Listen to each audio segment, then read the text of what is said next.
有大公司話收購你嘅，你就即刻將所有嘅報表俾晒人哋睇，錯。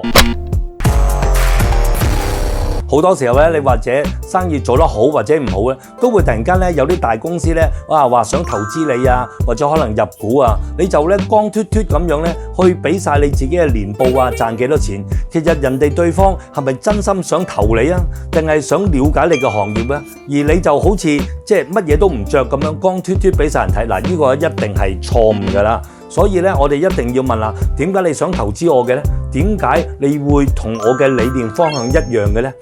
如果你俾我睇嘅時候，我覺得有誠意嘅，咁我可能咧，我會係俾一份簡單嘅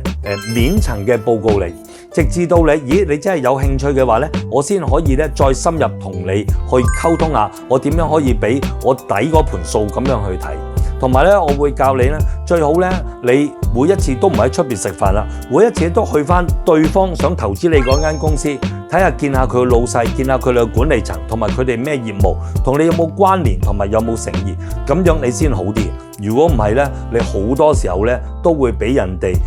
呃飯食，光脫脫咁樣將個 report 話晒俾人聽，仲要請人哋喺香格里拉食飯，究竟值唔值呢？嗱，你自己去諗啦。正確嘅方法嘅就係一層一層咁樣去慢慢溝通同埋俾人睇，呢個先係一個正確而啱嘅方法。一齊喺討論區去講下，究竟你有冇試過俾人投資？實質呢，其實佢一直呃緊你嘅。好片記得俾朋友